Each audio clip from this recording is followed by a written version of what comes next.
Hi friends, welcome back to my channel. आज हम लोग बात कर रहे हैं नीट का रिवीजन। और नीट के रिवीजन में जो जो इम्पॉर्टेंट पॉइंट है वो हम लोग सब कवर करने वाले हैं। मेरे वीडियोस कंटिन्यू आने वाले हैं, तो जिसने भी सब्सक्राइब नहीं किया है प्लीज़ सब्सक्राइब और बेल बटन पे क्लिक कर लीजिए ताकि आपको नोटिफिकेशन आते रहे, मेरे वीडियोस आते रहेंगे। और आज हम लोग जो बात करेंगे वो शायद बहुत लोगों के लिए डिफिकल्ट होते जाता है, काइनामेटिक्स। आज हम लोग सिर्फ बात करेंगे मोशन इन 1D में जो जो इंपॉर्टेंट बातें हैं उसके बारे में बात करूंगा मैं। ओके, मैं स्टार्ट करता हूं डिस्टेंस और डिस्प्लेसमेंट से। तो डिस्टेंस और डिस्प्लेसमेंट में जो डिफरेंस है, distance and displacement. Distance is a scalar quantity, displacement is a vector quantity। जब मैं एक सर्कल की बात कर रहा हूँ, सर्कल यहाँ से लेके अगर मैं यहाँ तक पहुँचता हूँ, यहाँ से लेके यहाँ तक अगर पहुँचता हूँ तो ये मेरा डिस्प्लेसमेंट हुआ। Distance will be this, distance will be this. तो सिंपल आइडिया याद रखने का, displacement is the shortest distance जो इनिशियल और फाइनल पॉइंट के बीच में होगा, that is displacement. Distance is the actual path जो ट्रैवल करने वाला है, दैट इज डिस्प्लेसमेंट। वापस से बात करते हैं, अगर पूरा कंप्लीट सर्कल करके वो इधर ही आ गया है, कंप्लीट सर्कल करके इधर ही आ गया है, तो उसका डिस्प्लेसमेंट हुआ है 0, क्योंकि इनिशियल और फाइनल पॉइंट दोनों सेम जगह पे है। लेकिन डिस्टेंस ट्रैवल्ड उसने किया है which is 2πr, that is circumference of the circle. तो दिस वाज डिस्टेंस और डिस्प्लेसमेंट में क्या डिफरेंस है। लेकिन जो काम की बात है वो अब से चालू होगी। Second, speed and velocity. अब मैं इसमें टाइम पास नहीं करूंगा क्योंकि हम लोग के पास लिमिटेड टाइम है और मैं चाहता हूं कि मैं छोटे से वीडियो में बहुत ज़्यादा बात कर लूं। अब इसमें जो क्वेश्चंस आते हैं उसके बारे में बात कर रहा हूं। सबसे पहले बात होती है यूनिफॉर्म स्पीड के लिए।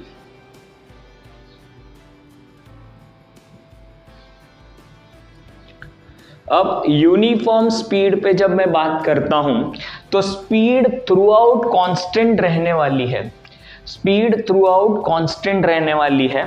तो अपना एक ही फॉर्मूला है, speed is distance upon time. Simple idea है।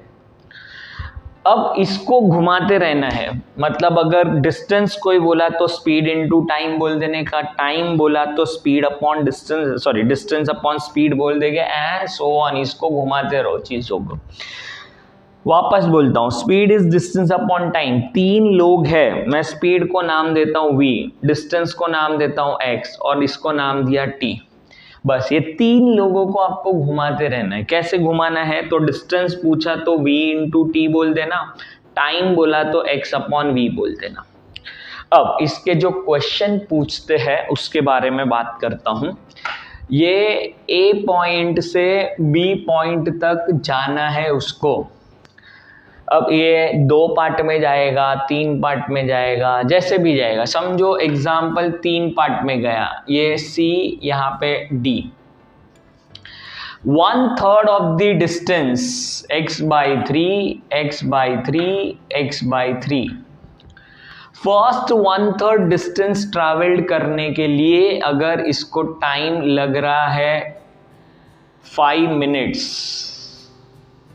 नेक्स्ट टाइम इसको लग रहा है 8 मिनट और नेक्स्ट टाइम इसको लग रहा है 4 मिनट। अगर ऐसा दिया है हम लोगों को तो पूछते हैं फाइंड एवरेज स्पीड या एवरेज वेलोसिटी, जो भी पूछा होगा एक एक करके करते हैं।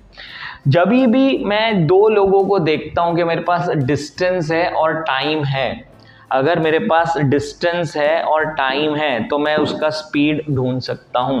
तो मैं यहाँ पे इसका स्पीड ढूंढ सकता हूं which is distance upon time, तो x/3 अपॉन 5 मिनट्स। अगर सेकेंड्स में बात होगी तो इंटू 60 कर लेंगे हम लोग, तो दिस बिकम x/15। अगर यहाँ पे मुझे पता है तो V2 become x/3 divide by 8, that become x/24। और यहाँ पे अगर मुझे पता है V3 x/3 डिवाइड बाई 4, तो x/12। ये 3 वेलोसिटी मिल गई मुझे। तो अब एवरेज वेलोसिटी कैसे ढूंढने का, तो एवरेज वेलोसिटी का वैल्यू होता है v1 plus v2 plus v3 divide by total time t1 plus t2 plus t3, या तो फिर एवरेज वेलोसिटी को कुछ ऐसा लिखता हूँ, total distance upon total time. ये एक तरीका, total distance upon total time. तो टोटल डिस्टेंस है अपने पास, टोटल टाइम भी है, तो सर वेलोसिटी क्यों फाइंड की, क्योंकि कभी कभी एवरेज वेलोसिटी हम ऐसे भी ढूंढ सकते हैं, v1 plus v2 plus v3 divide by total divide by 3। ये एक मेथड, 2 मेथड दोनों बता दिए। अब इसी क्वेश्चन में थोड़े से चेंजेस करते हैं। मुझे यहाँ पे टाइम नहीं देके वेलोसिटी दिया कि इधर वेलोसिटी उसका था 5 मीटर पर सेकेंड, फिर उसका वेलोसिटी v2 हो गया 8 मीटर पर सेकेंड, फिर लास्ट में इसका वेलोसिटी हो गया लेट्स से 10 मीटर पर सेकेंड, ऐसा क्वेश्चन हो गया। तो अब इसमें चेंज क्या करेंगे, देखो वेलोसिटी है और डिस्टेंस है, वेलोसिटी है और डिस्टेंस है मेरे पास, वेलोसिटी है डिस्टेंस है, तो मैं टाइम ढूंढ सकता हूँ। तो हर एक का मैं टाइम कैलकुलेट कर लूँगा। यहाँ पे करता हूँ, टाइम निकाला t1, अभी वेलोसिटी और डिस्प्लेसमेंट है तो displacement upon velocity that is x/3 divide by 5, तो x डिवाइड बाय 15 हो गया। वैसे t2 निकालूंगा, यहाँ से t3 निकालूंगा, और फिर मेरा बेसिक फॉर्मूला ये अप्लाई करूंगा, x1 x2 x3 divide by t1 t2 t3, t1 t2 t3 मैं निकाल लूंगा, t1 यहाँ से, t2 यहाँ से, t3 यहाँ से। तो ये बहुत ही सिंपल है, लेकिन बहुत सारे स्टूडेंट इसको डिफिकल्ट मानते हैं क्योंकि कैलकुलेशन नहीं समझ रहे। वापस बोलता हूँ, बेसिक एवरेज वेलोसिटी बोला है total distance upon total time, या एवरेज मैं इधर वेलोसिटी के जगह पे स्पीड कर लेता हूँ, average speed, total distance upon total time. Total distance will be तीनों का एडिशन, और टोटल टाइम मतलब जो भी टाइम नहीं दिया होगा वो ढूंढ के कैलकुलेट करके ऐड कर लेंगे। अच्छा, इसमें और क्या चेंजेस कर सकते हैं, तो वेलोसिटी दिया है और टाइम दिया है हम लोग को। समझो यहाँ पे टाइम लग रहा है 5 सेकेंड्स, यहाँ पे टाइम लग रहा है 4 सेकेंड, और यहाँ पे टाइम लग रहा है समझो 8 सेकेंड।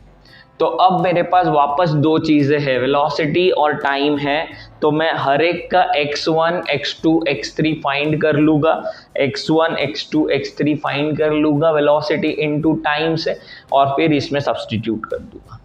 तो बेसिक आइडिया याद रख लो, एवरेज स्पीड हमेशा total distance upon total time होता है। अगर तीनों का वेलोसिटी पता है तो ये ऐसे भी निकाल सकते हैं, लेकिन अवॉइड करो ये मेथड, हम लोग यही मेथड फॉलो करते हैं, total distance upon total time. This was the first type जो इसमें काइनामेटिक्स में पूछते हैं, जहाँ पे स्पीड यूनिफॉर्म होता है। अच्छा, स्पीड यूनिफॉर्म मतलब जब भी मोशन होगा तो वो एक कांस्टेंट स्पीड से आगे बढ़ेगा। मैं बार बार वर्ड यूज कर रहा हूँ स्पीड, क्योंकि जब स्पीड की बात करते तो डायरेक्शन नहीं लेते हम लोग। तो ये first type. Now second type से डील करते हैं। सेकेंड टाइप, अच्छा, बहुत लोगों को यही नहीं पता होता है कि कौन सा फॉर्मूला कब यूज करना है काइनेमेटिक्स में। तो आज समझ लो कि क्या होने वाला है। मैं यहाँ पे पहले बना लेता हूँ कि मोशन जो है वो 3 टाइप के मोशन हम लोग डील करने वाले हैं।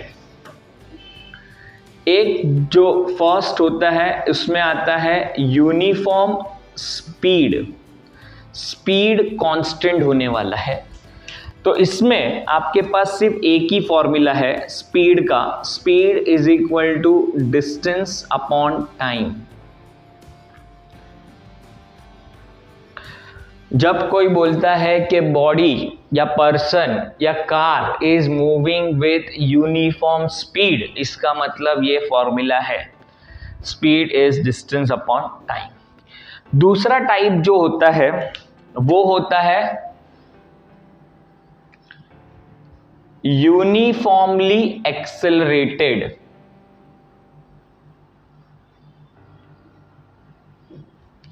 अब यूनिफॉर्मली एक्सेलरेटेड जब कोई बोलता है मतलब बॉडी एक्सेलरेट हो रहा है बट वो एक्सेलरेशन कांस्टेंट है। फॉर एग्जांपल अगर मैं बोलता हूं उसका एक्सेलरेशन 2 मीटर पर सेकेंड स्क्वायर है तो थ्रू आउट द मोशन उसका 2 मीटर पर सेकेंड स्क्वायर है। जैसे स्टोन को ऊपर से नीचे गिराया तो इस पे जो एक्सेलरेशन लग रहा है वो है gravity and which remain constant through out the motion. ऊपर से नीचे गिरने में g का वैल्यू 9.8 अप्रोक्सीमेटली 10 जो लगने वाला है वो तो लगेगा ही। मतलब कोई भी बॉडी अर्थ के ग्रेविटेशन में गिर रहा है या कोई भी बॉडी मूव कर रहा है विथ यूनिफॉर्म एक्सेलरेशन तब आपको यूज करने हैं काइनामेटिकल इक्वेशन। तो याद रखना बहुत लोग कंफ्यूज रहते हैं कि भाई ये फॉर्मूला कब यूज कर रहे हैं सर, काइनामेटिकल इक्वेशन कब यूज कर रहे हैं। तो यूनिफॉर्मली एक्सेलरेटेड होगा तो काइनामेटिकल इक्वेशन यूज करना है। अब काइनामेटिकल इक्वेशन अपने पास है v equal to u plus a t, b s is equal to u t plus half a t square और v square equal to u square plus 2as। अच्छा कोई कोई लोग एक और बनाते हैं nth सेकेंड का, रट्टा मत मारो भाई, रट्टा मत मारो। nth सेकेंड का मतलब समझ लो कि क्या बात चल रही है nth सेकेंड का डिस्प्लेसमेंट का। तो आप फॉर्मूला बना लोगे, बेसिक यही फॉर्मूला अप्लाई करना होता है। अब मैं समझाता हूं कि nth सेकेंड में बात क्या चल रही है। फॉर एग्जाम्पल एक ये हाइट लिया और यहां से मैंने कोई ऑब्जेक्ट थ्रो किया है, ये मेरा ऑब्जेक्ट, टाइम इक्वल टू 0। फिर जैसे ही मैंने इसको यहां से रिलीज किया मेरा टाइम चालू हो गया और मैंने ऑब्जर्व किया आफ्टर 1 सेकेंड, मतलब जब मैंने 1 सेकेंड के बाद देखा तो वो इधर था।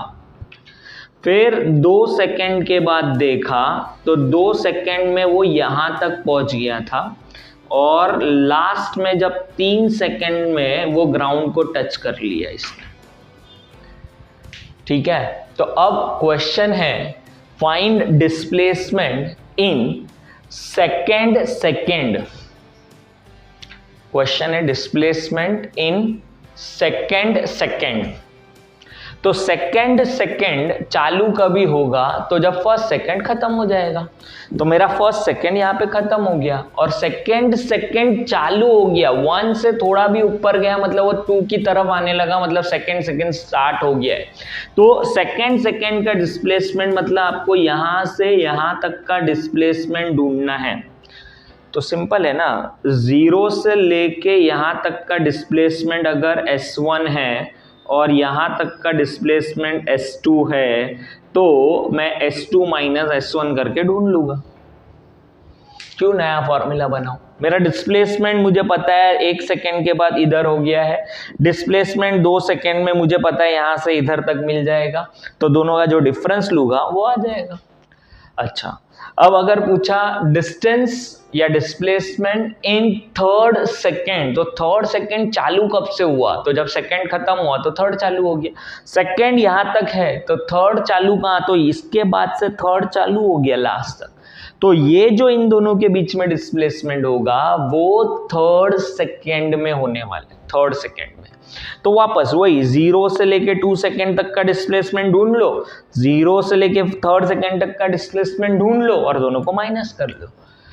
बेसिक आइडिया याद रखने का इंटेंशन ये है, कभी कभी कुछ क्वेश्चन इतने ट्रिकी होते कि हमको समझ में ही नहीं आता कि क्वेश्चन क्या बोल रहे हैं, लेकिन ये लॉजिक अगर ये पकड़ के रखा तो आपके सारे क्वेश्चन सॉल्व हो जाएंगे, वो गारंटी है। तो ये यूनिफॉर्मली एक्सेलरेटेड होगा तो ये 3 इक्वेशन से सारे काम हो सकते हैं आपके। ओके, नेक्स्ट जो होता है वो होता है वेरिएबल एक्सेलरेशन, थर्ड।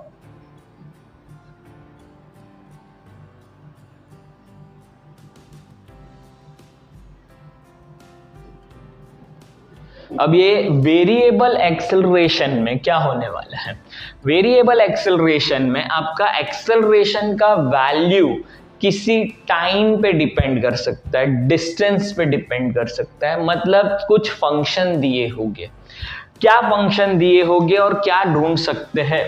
तो if x is a function of time, x is a displacement is a function of time, अगर ऐसा दिया है, मतलब टाइम के टर्म में कुछ दिया है, तो इसका डेरिवेटिव लेके मैं वेलोसिटी फाइंड कर सकता हूं। ये मुझे डेरिवेटिव लेके वेलोसिटी मिल जाएगा और इसका एक और बार डेरिवेटिव लूँगा तो मुझे एक्सेलरेशन मिल जाएगा।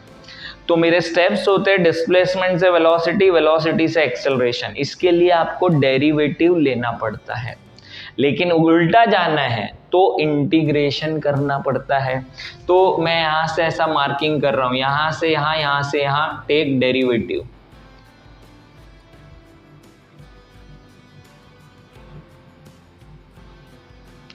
लेकिन अगर उल्टा जाना है, यहां से यहां, यहां से यहां, तो फिर करना पड़ता है इंटीग्रेशन। अब hopefully at this point of time आप लोग को डेरिवेटिव और इंटीग्रेशंस के फॉर्मूला आते हैं। ये मेरा अजम्पशन है, बेसिक आइडिया ये है। लेकिन इसमें एक और ट्विस्ट बताता हूं।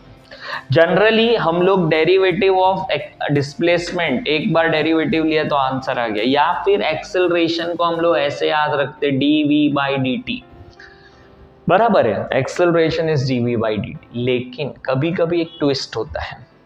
ट्विस्ट ये है कि velocity, if velocity is a function of x not time, time के टर्म में नहीं दिया है, तो एक्सेलरेशन फाइंड करने का वैल्यू होता है v dv/dx। ये फॉर्मूला बहुत सारे स्टूडेंट भूल जाते हैं और इसके लिए फिर आंसर नहीं आता है उनका।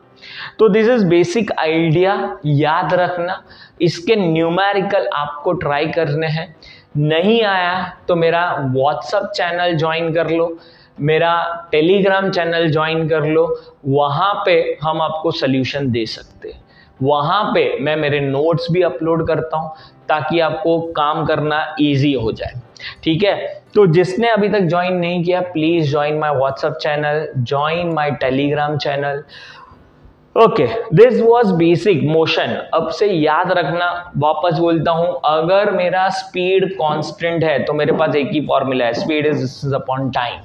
अगर वो यूनिफॉर्मली एक्सेलरेटेड है, मतलब एक्सेलरेशन कांस्टेंट है, तो मेरे पास तीन ही इक्वेशन है, तीन इक्वेशन से सारे काम हो जाएंगे।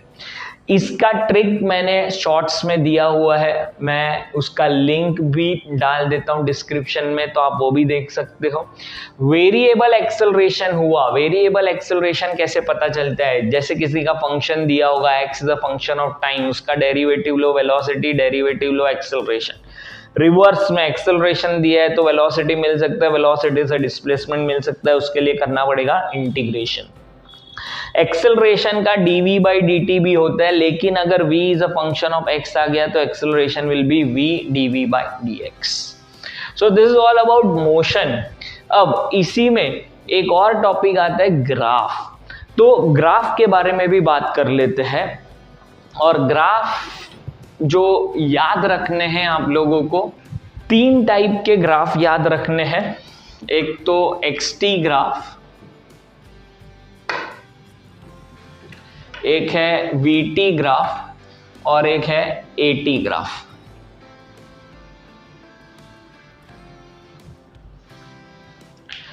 अब इसको थोड़ा सा एनालाइज करते हैं। अगर ग्राफ में यहाँ पे X और यहाँ पे T है,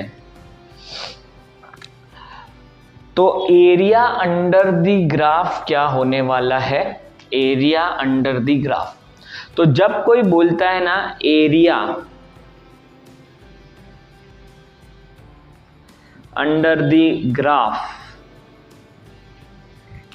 तो आपको ये x कोऑर्डिनेट और y कोऑर्डिनेट को मल्टीप्लाई करके सोचने का कौन सा टर्म मिलने वाला है।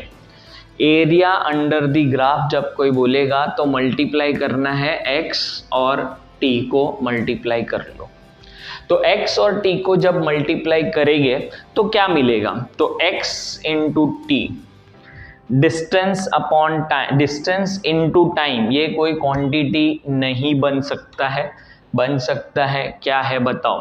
तो अगर ये डिवाइड बाय टाइम होता, या इसको उल्टा भी लिखते हैं x और t, यहाँ पे t लिखा x लिखा फर्क नहीं पड़ेगा, आंसर x इंटू टी मिलने वाला है। x इंटू टी किया कुछ नहीं मिलेगा अपने को, तो एरिया अंडर xt ग्राफ अपने को कुछ नहीं देता है।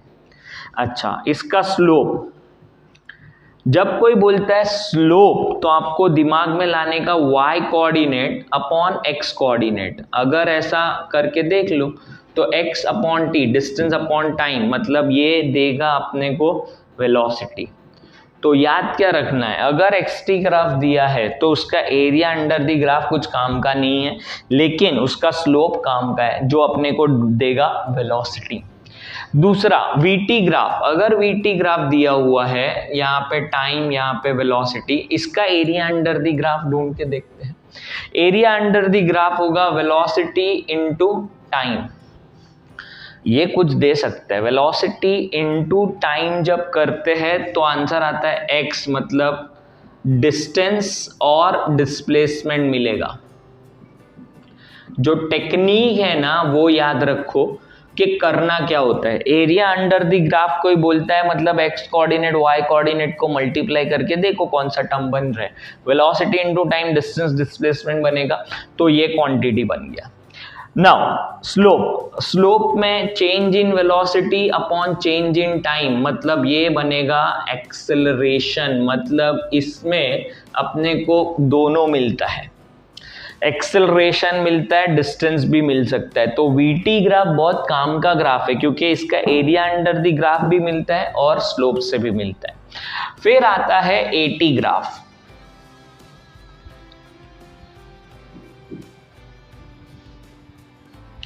अब AT ग्राफ में एक्सेलरेशन इनटू टाइम जब करते हैं तो एक्सेलरेशन इनटू टाइम देगा अपने को वेलोसिटी, तो ये वेलोसिटी मिल जाएगा। और इसका a अपॉन t ये कुछ नहीं देता है अपने को, तो स्लोप इसका कुछ नहीं बनाएगा, लेकिन इसका एरिया अंडर द ग्राफ से वेलोसिटी मिल सकता है। This was the basic idea, जो इंपॉर्टेंट बातें थी काइनेमेटिक्स मोशन इन 1D, वो सारी इंपॉर्टेंट बातें बता दी है मैंने। अब नेक्स्ट वीडियो में हम लोग बात करेंगे मोशन इन 2D, मतलब प्रोजेक्टाइल मोशन के बारे में बात करेंगे। For that stay tuned.